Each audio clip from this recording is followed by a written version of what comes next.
I didn't expect anything dramatic that night.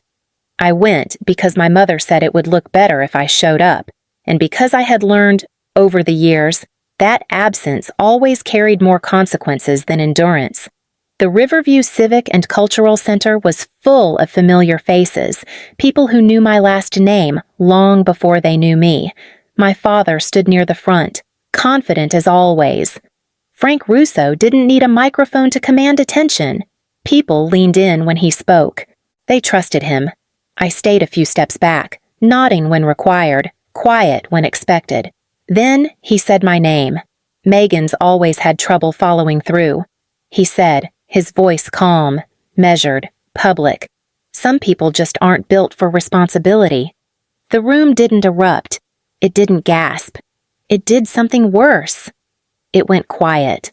The entire content of the video is a fictional work created by the writing team of the Revenge World channel, intended to reflect common conflicts in families and society, helping viewers recognize their emotions and choose a more positive way of living. My mother's smile tightened. My brother shifted his weight, already calculating how this would play. No one interrupted him. No one challenged the sentence as it settled into the air like a verdict. I felt every instinct in me reach for explanation, for defense, for proof. I didn't take any of them. I looked at my father and said, evenly, "You might be right." It wasn't defiance. It wasn't surrender. It was a refusal to perform. He blinked. Just once. That was the only crack. I picked up my coat. Someone nearby opened their mouth, then closed it again. As I walked away, I felt eyes follow me, not with concern, but with curiosity, the kind that waits to see what happens next. If you've ever been in a room where silence feels heavier than shouting, you'll understand why I didn't turn back. Stay with me. What happened after I left mattered far more than what was said out loud. I didn't drive far before my hands started shaking, not from fear, at least not the kind people expect, but from the sudden absence of effort. I wasn't holding anything together anymore. My phone buzzed once while I was stopped at a red light. It was my brother. "You didn't have to say it like that," he said when I answered. "No greeting, no concern. You embarrassed him." I agreed with him. I said, "That's what he wanted, isn't it?" There was a pause, not confusion, recalculation. "You made it awkward," he replied. "People noticed. They were already noticing." I said. He made sure of that. "You could have talked to him later." My brother said, "Privately." He didn't speak to me privately. I said. So I didn't answer him privately. Another pause. Longer this time. Just, "Don't turn this into something," he said. "We'll clean it up." The word landed hard. Clean it up. As if I were the spill. I ended the call before he could say anything else.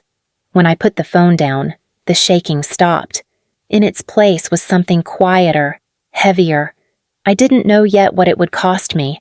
I only knew that whatever came next had already been set in motion.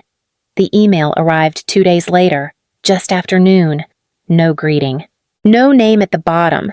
It thanked me for my interest and informed me that my participation in the Community Leadership Fellowship was being placed on hold pending review.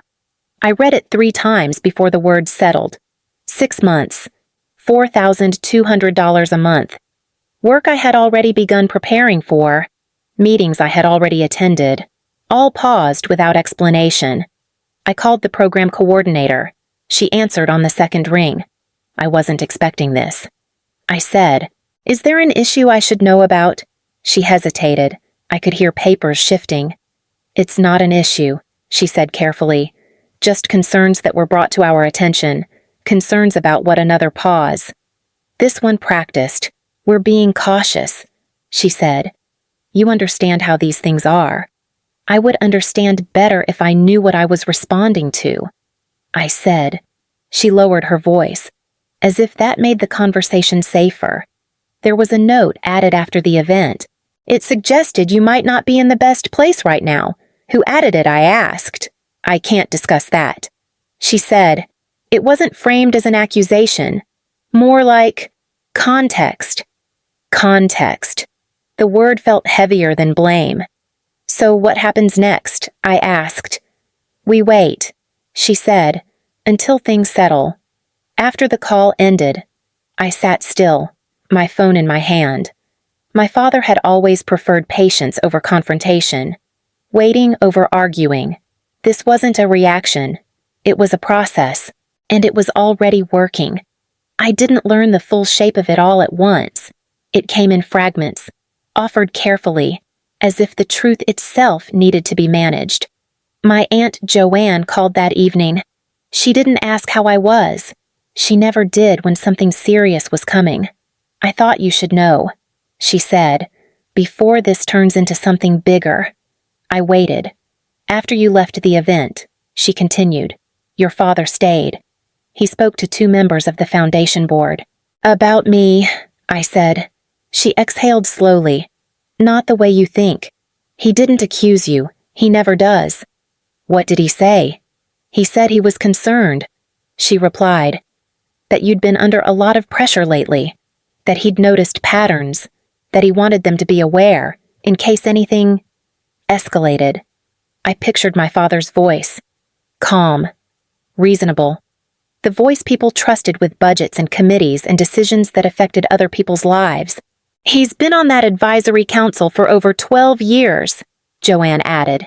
He helped raise more than $300,000 for them. When he speaks, they listen. So he didn't lie. I said, no, she said. He framed. The words settled between us. They logged it as a risk awareness note. She continued, not a complaint, not an incident, just something for their records. Records. Quiet places where reputations went to wait, and no one talked to me. I said, that's how it works, she said gently. If it sounds responsible, no one questions it. I thought about the email, the pauses, the careful language, nothing concrete enough to fight, nothing emotional enough to expose. He's done this before, Joanne said, not to you, to others. It usually works because people start doubting themselves before they realize what happened. When the call ended, I sat with my phone dark in my hand. I understood then why my brother had said they would clean it up. This wasn't damage control, it was containment, and my silence had already been accounted for. The shifts started small enough to deny. A mentor I'd worked with for 3 years replied to my email with a single sentence. Let's reconnect later. No date, no warmth, just distance. Another organization delayed confirming my start date, saying they were restructuring priorities. The phrasing was familiar now. Careful. Bloodless. I ran into Karen, a program manager I trusted. Outside a meeting I was no longer invited to attend. You've been quiet lately, she said. Not unkindly. Everything okay? I wasn't aware I'd gone quiet, I said. She hesitated, then lowered her voice. There's been some concern floating around, nothing specific. Just people being careful. Careful of what I asked. She shook her head. I don't know. That's the problem. Later that night, I called Joanne back. How many others I asked? She didn't answer right away. More than you'd think. She said, different years, different reasons, same tone. What happened to them? Most assumed it was their fault. She said, they adjusted, shrunk, left. I ended the call and stared at the notes I'd been keeping. Dates, conversations, phrases that repeated themselves across different voices. Nothing dramatic, nothing actionable. Just enough to bend a life off course. This wasn't about one fellowship or one night. It was a method. And the more I saw it, the harder it became to unsee how many people had learned to disappear quietly, believing they were the problem. My mother called the next morning. Her voice was gentle, which was how I knew she was asking me to carry something heavy. You have to understand, she said. Your father didn't mean for this to spiral. It didn't spiral, I said. It was guided. She ignored that. People are talking. That makes everyone uncomfortable. So does being quietly erased, I said. She sighed. This family has worked hard to build stability. We can't afford tension right now. The word we did a lot of work in that sentence. Later that evening, my brother came by unannounced. He didn't sit down. You're letting this get out of hand, he said. You need to be careful. Careful of what I asked, of how this looks. He replied, of what people think when they see conflict instead of unity. Dad spoke first. I said, publicly, and you answered in a way that made him look small. He said, that's the issue. I laughed once, sharp and humorless. I agreed with him. You didn't correct him. My brother said, that's not the same thing. He stepped closer, lowering his voice. If you don't calm this down, you're going to isolate yourself. From who I asked. He hesitated, not because he didn't know, but because saying it out loud would make it real. The people who matter, he said finally. When he left, the house felt smaller. I realized then that no one was asking what this had cost me. They were asking how much more I was willing to absorb so the family could keep calling itself intact. We met at a diner just outside the city, the kind of place my father liked because it felt neutral. He was already seated when I arrived, hands folded, posture calm. My brother sat beside him, close enough to signal alignment. I know what you told them. I said once we ordered. I didn't soften it. I know about the note, the language, the way it was framed. My father didn't look surprised. You're reading too much into it, he said. I was trying to protect everyone involved. You described me as unstable. I said, that's not protection. I described a pattern, he replied. People drew their own conclusions. That pattern cost me 6 months of work and $25,200. I said, it's still spreading. My brother leaned in.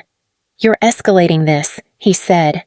Family matters shouldn't involve institutions. They already do, I said. You made sure of that. My father's voice stayed even. You embarrassed me that night. I didn't argue. I said. I didn't accuse. I agreed. That was the problem. He said, you made it seem like there was something to agree about. Silence settled between us. Not tense. Final. I'm stepping back. I said. From family events. From shared spaces. From any role that requires me to absorb damage so everyone else feels comfortable. My brother shook his head. That's dramatic. It's deliberate. I said. My father exhaled slowly. Distance has consequences. So does compliance.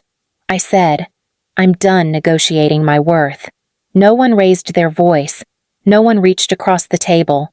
The power had shifted, and they felt it, even if they wouldn't name it. When I stood to leave, my father didn't stop me. He watched as if waiting for me to regret it. I didn't look back. I didn't explain myself after that. I didn't call anyone back. I didn't send follow-up emails or offer clarification. I let the space stay empty. At first, people filled it for me. A coordinator I barely knew left a voicemail. We just wanted to check in. She said, no pressure. She didn't leave a number. A former colleague stopped me outside a building one afternoon. You've been very quiet, he said. Everything all right? I'm fine, I said. I kept walking. A week later, the fellowship office called again. This time, the tone had changed. We're reviewing some internal documentation. The woman said, there are a few notes we need context on. I wasn't asked for context before. I said, that's true, she replied. We should have handled that differently. The silence I'd chosen was no longer convenient. Without my reaction, there was nothing to point at, nothing to manage. The language that once sounded responsible now felt vague when read twice.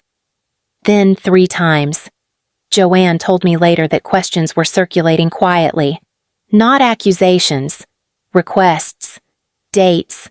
Sources. My father didn't call. Neither did my brother. For the first time, the waiting wasn't happening to me. It was happening around me, and I stayed exactly where I was, refusing to give the story a shape that wasn't mine. 3 months later. My father's name stopped opening doors. No announcement marked it. People simply asked for documentation now. His recommendations were logged instead of accepted. When my brother mentioned it over the phone, his voice sounded careful, as if authority had become something fragile. "They're restructuring," he said. "It's temporary." I didn't respond. I had already signed an offer in Columbus, a community coordinator role. $72,000 a year, smaller title, fewer eyes, no family history attached. When the director welcomed me on my first day, she said, "We're glad you're here. Your work speaks for itself." I carried that sentence with me. My mother called once, weeks later. "We miss you," she said. "I know." I replied. I didn't promise anything. What surprised me wasn't how much I lost by leaving. It was how much effort it took to stay gone once I understood what staying required. My life stopped revolving around anticipation, around correction, around silence disguised as maturity. If this story feels familiar, you're not alone. Many people learn to shrink quietly to keep peace that was never theirs to protect. If listening to this helped you recognize something in your own life, stay connected. Share your thoughts. Your experience might be the clarity someone else needs. I didn't leave to punish anyone. I left because staying meant disappearing. Walking away didn't make me powerful. It made me whole.